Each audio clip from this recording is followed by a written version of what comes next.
Fala pessoal, tudo tranquilo? Aqui quem fala é o André Moreira da Atmosfera 4x4. Hoje vamos falar sobre caixa de transferência ou T-Case. Eu vou falar também sobre os tipos de diferenciais, seus tipos de acionamento, modelos de construção, tipos de mudança e sobre a roda livre. Ele é o componente responsável por acoplar o cardan traseiro com o dianteiro e mover seu 4x4 com tração nas quatro rodas. A T-Case é acoplada à transmissão que, em modo 4x2, fica engatada somente ao cardan traseiro do carro. Ao acionar a alavanca ou virar a chave seletora no painel para 4x4H, que é o high, a T-Case engata através de engrenagens ou através de corrente dos 4x4 mais novos o cardan traseiro ao dianteiro. Movendo novamente a alavanca ou a chave seletora para 4x4L, que é o low, um outro conjunto de engrenagem vai ser acionado dentro da caixa, reduzindo a relação e possibilitando que o seu 4x4 transponha de forma mais fácil os obstáculos, aliviando também a carga no motor e no câmbio. O bandeirante tem o acionamento da tração por meio de alavanca. Alguns 4x4 mais novos têm uma função seletora no painel com um motor elétrico, que é responsável pelo quê? Por acionar um garfo, que por sua vez acopla o conjunto tracionador. Porém, com o passar dos anos, quando se utiliza o 4x4 em terrenos alagados ou terrenos muito úmidos, esse acionamento acaba por oxidar os contatos elétricos. E às vezes ele entra em curto, fazendo com que todo o sistema pare de funcionar. Substituir o motor elétrico pelo acionamento manual, mecânico no caso, é uma excelente opção de modificação, pois o sistema de engate nunca vai te deixar na mão. Precisou engatar, ele está lá. E ainda você ganha mais uma posição na alavanca seletora. A função neutro. Esse é o sistema Easy Traction que eu comento em mais detalhes lá no e-book, e ele tem no meu bandeirante. O engate de tração com o motor elétrico por meio de chave seletora sempre demandará uma manutenção mais frequente dos seus componentes e do acionamento. E para os que têm cuidado, o pessoal que tem zelo no 4x4, é bom sempre depois de cada trilha realizada em alagamentos ou lama, fazer uma boa limpeza de todo esse conjunto e aplicação de um bom desengripante. Isso vai ajudar a aumentar a vida útil de todos os componentes que ali existem. Antes da gente continuar a falar sobre o T-Case, não esquece de se inscrever no canal, deixar seu comentário sobre esse assunto e não se esquece, pessoal, segue a página da Atmosfera 4x4 lá no Instagram e também no Facebook, beleza?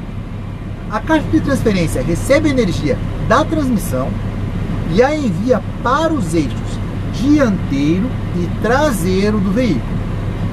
Isso pode acontecer através de engrenagens, sistema hidráulico ou acionamento por corrente. Nos veículos off-road, esse recurso é totalmente controlado pelo condutor, essa pecinha aqui ó, que está sentada atrás do volante. O condutor pode colocar a caixa de transferência no modo tração nas duas rodas ou tração nas quatro rodas.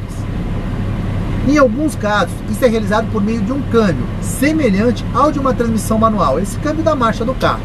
E em outros casos, isso pode ser operado eletronicamente por uma chave seletora. As caixas de transferência projetadas para permitir o uso normal em estrada sincronizam a diferença entre a rotação das rodas dianteiras e das rodas traseiras. Isso é necessário por quê? Porque os pneus dianteiro e traseiro nunca vão girar na mesma velocidade. Os gradientes diferentes de rotação dos pneus são ocasionados em função do quê? Em função dos diâmetros externos ficarem diferentes, já que os pneus dianteiro do carro e traseiro se desgastam inevitavelmente de formas diferentes.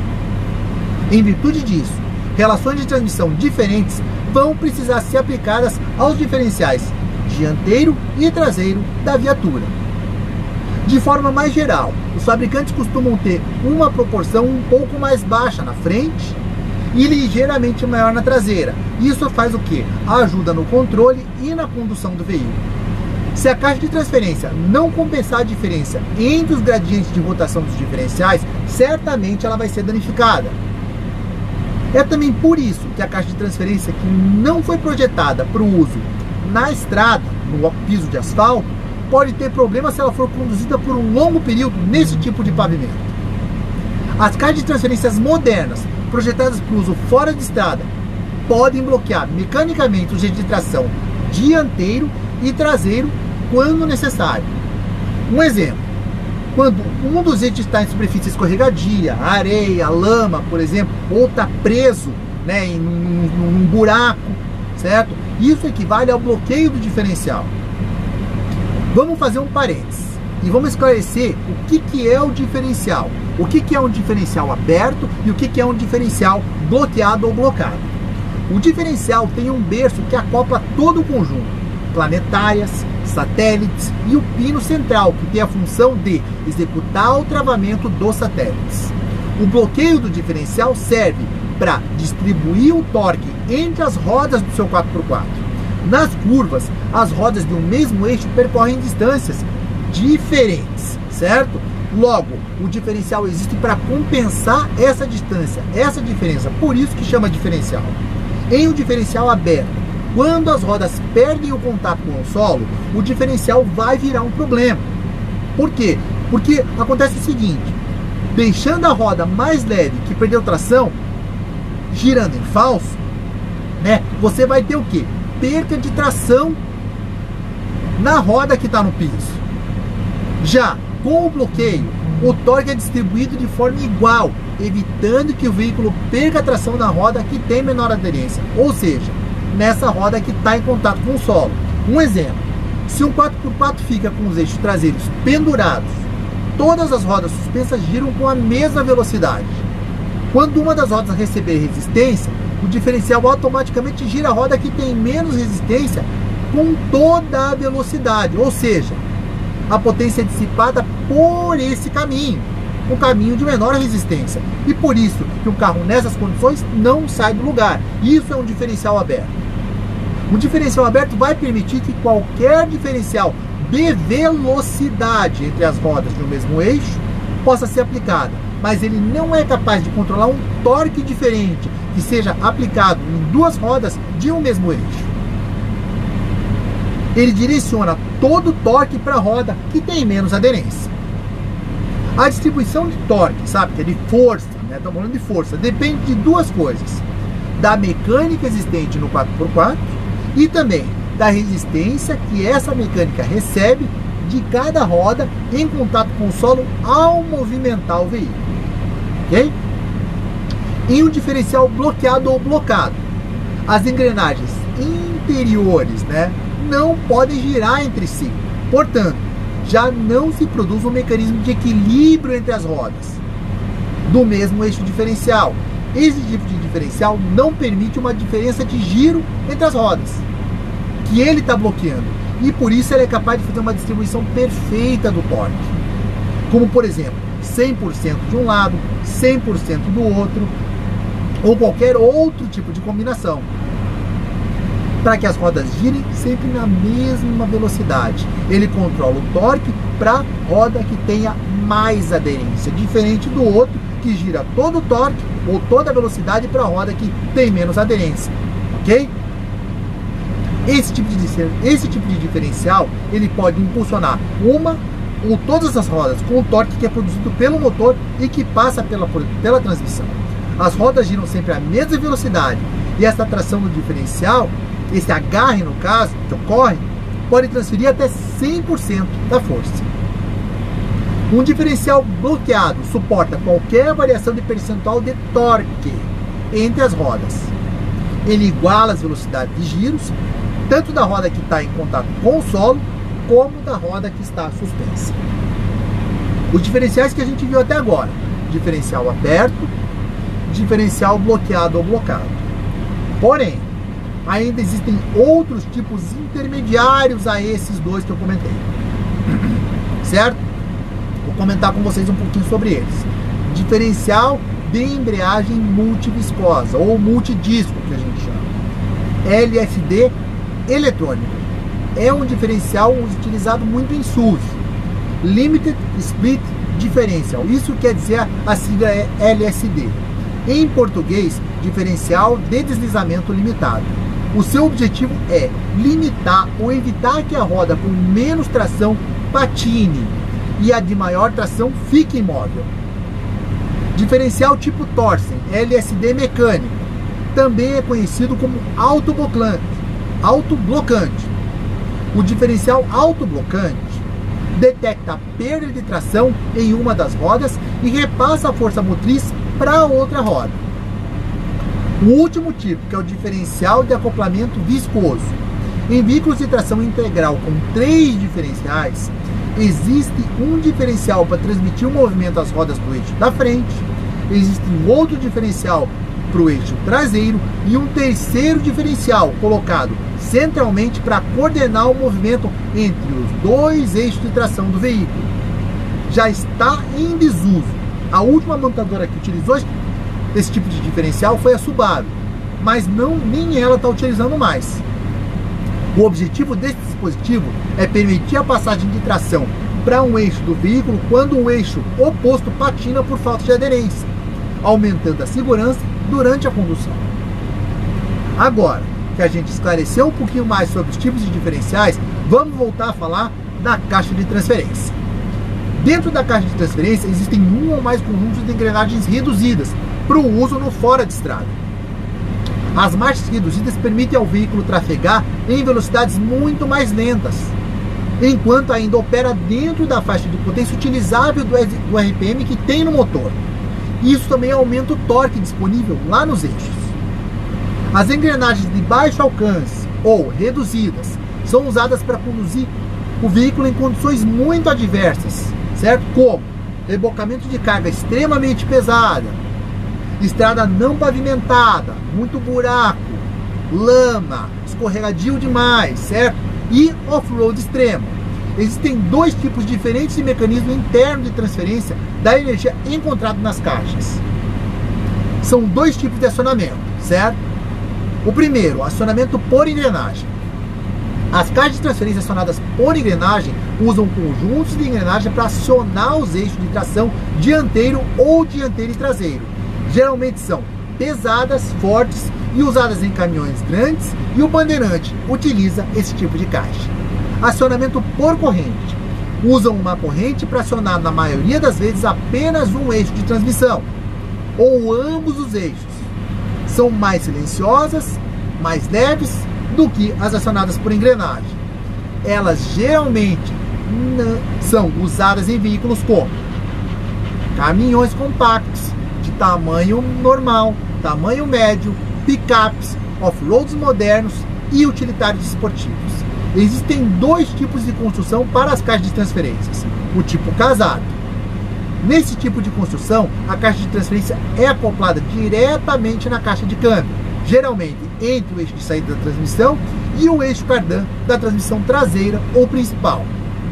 Em alguns casos, uma caixa de transferência casada é parte integrante da transmissão e os 2 componentes compartilham a mesma caixa. No sistema divorciado ou independente, nesse caso, a caixa de transferência é completamente separada da transmissão. Nesse caso, a caixa fica localizada mais abaixo da linha de transmissão do que a caixa de transferência casada e conectada ao eixo cardan da transmissão por um eixo cardan menor. Beleza? A caixa de transferência independente, ela é usada em veículos com distância entre eixos muito longas, como caminhões comerciais e caminhões militares. Os tipos de mudança das caixas de transferências. Você tem 2 tipos, que é o MSOF, o primeiro, e o ESOF. O MSOF, Manual Shift on Fly. As caixas de transferência de mudança manual em tempo real são controladas por uma alavanca no piso do motorista na maioria dos veículos. Essas caixas de transferência têm 2 cubos de eixo dianteiro vedados automáticos ou 2 seletores de cubo de eixo dianteiros manuais. As caixas 4-wheel drive, ou seja, 4WD alta, as high, podem ser ativadas em baixas velocidades com as configurações, certo? E as 4, no caso, as reduzidas, só podem ser ativadas quando o veículo estiver parado e a transmissão estiver em ponto morto. O sistema ESOF. Agora, as caixas de transferência com mudança eletrônica têm um seletor ou botões montados no painel e possuem um motor elétrico para acionamento da transferência. Para engatar o sistema de tração nas 4 rodas, o veículo deve estar se movendo em baixas velocidades. O veículo no qual o 4x4 pode ser acionado depende, a velocidade no qual o 4x4 pode ser acionada depende do veículo e de cada fabricante. Isso é apenas para a configuração 4x4H, que é high, nas 4 rodas. Para ativar a configuração 4x4L, que é o reduzido, nas 4 rodas, o veículo deve ser parado e a transmissão deve ser colocada em ponto morto, para que a tração nas 4 rodas possa ser engatada sem você danificar o conjunto. No Bandeirante, o engate é sempre com o carro parado, nunca em movimento. Até porque a roda livre na dianteira precisa ser passada da posição 4x2 para a posição 4x4. O meu Bandeirante tem roda livre. E a função da roda livre é desconectar as rodas dianteiras da transmissão, permitindo que elas girem em falso. Isso ajuda o quê? A economizar combustível, prolonga a vida útil dos semeixos dianteiros e das conexões.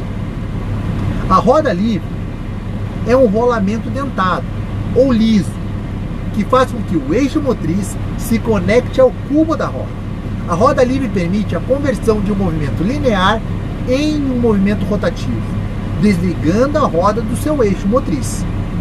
As rodas livres possuem 2 tipos, o tipo automático e o tipo manual, sendo que o tipo automático é o mais comum. Funciona através de um mecanismo de catraca, onde o sentido do movimento do eixo define o seu acoplamento no cubo da roda. Se a roda girar mais rápido do que o seu eixo, ou o eixo gire no sentido contrário, a catraca desativa e o eixo é desacoplado. Existe também o automático acionado a vácuo, onde uma linha de vácuo é acoplada ao cubo da roda. Uma membrana acionada engrena o cubo ao eixo motriz da roda, faz com que ele trave.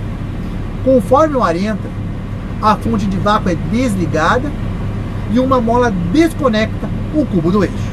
Simples assim. Em veículos off-road, no caso que tem a roda livre manual lá, gira-se uma rodana seletora para o travamento da peça. Em alguns veículos, o condutor vai ler free e locked, que significa livre e travado. Para acionar as rodas livres, o carro deve estar parado.